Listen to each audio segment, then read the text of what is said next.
এইভাবে যদি আর কটা দিন চলতে থাকে, সত্যি বলছি আমি নিজেও জানি না যে আমার সাথে কি হয়ে যাবে। মানে কোন প্রবলেমটা ছেড়ে আমি কোন প্রবলেমটার কথা বলবো।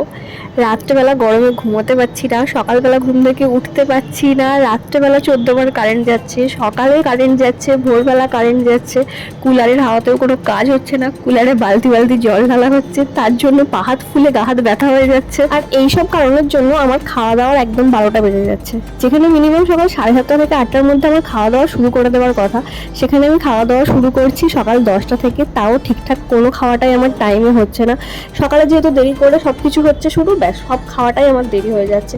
মানে কোনটা আগে খাবো কোনটা পরে খাবো আমি বুঝতে পারছি না, এরকম একটা ব্যাপার। সকালবেলা এখন খেয়ে দিয়ে রান্নার দিকে গেলাম, আর রান্নার কাছে তো যেতে ইচ্ছে করছে না, মনে হচ্ছে যেন আগুনে পুড়ে মরে যাবো। এখানে রান্না করেছি মাছের ঝাল, শাকটা ভাজবো, এটা হচ্ছে কলমি শাক, কেটে কুটে রেখেছিলাম। আর এখানে কুকারে আমি ভাতটা দিয়ে দিয়েছি, সব কিছু আমি টিফিনেও রেডি করে নিয়েছি, সব তো আগেই দেখালাম, শুধু এখানে ভেন্ডিটা ভাতের সাথে সেদ্ধ করতে দিয়েছিলাম। স্নান কমপ্লিট, পুজোটাও দেওয়া হয়ে গেছে, টিফিন তো আগেই রেডি করে রেখেছিলাম দেখালাম। এবার যা হোক একটুখানি কিছু খেয়ে বেরোতে হবে অফিসের জন্য।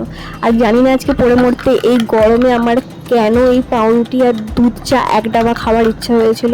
মানে বলছি না, মাথার ঠিক নেই আমার। নাহলে কোনো সুস্থ মানুষের গলা থেকে এটা অন্তত নামতো না। এখন আমাকে স্বর্গের সিঁড়ি ভেঙে নিচে নামতে হবে, যেহেতু আমরা 4তলার ওপর থাকি। আর প্রেগনেন্সির প্রথম থেকেই ডাক্তারকে যখন জিজ্ঞাসা করেছিলাম, তখন আমাকে বারণ করেছিল বেশি সিঁড়ি ওঠানামা না করতে। কিন্তু আমাকে যেহেতু করতে হয় সিঁড়িতে ওঠানামা, সেরকম কিছু প্রবলেম আমার হয় না, যেহেতু আমি খুব ধীরে সুস্থে টাইম নিয়ে সিঁড়িটা ওঠানামা করি। আর যে কটা দিন আমার হাতে টাইম আছে বা এখানে আমি থাকছি, আমাকে সিঁড়িতে ওঠানামা করতেই হবে। ঠাকুরের নাম নিয়ে ওই দিনগুলো কেটে গেলেই হলো।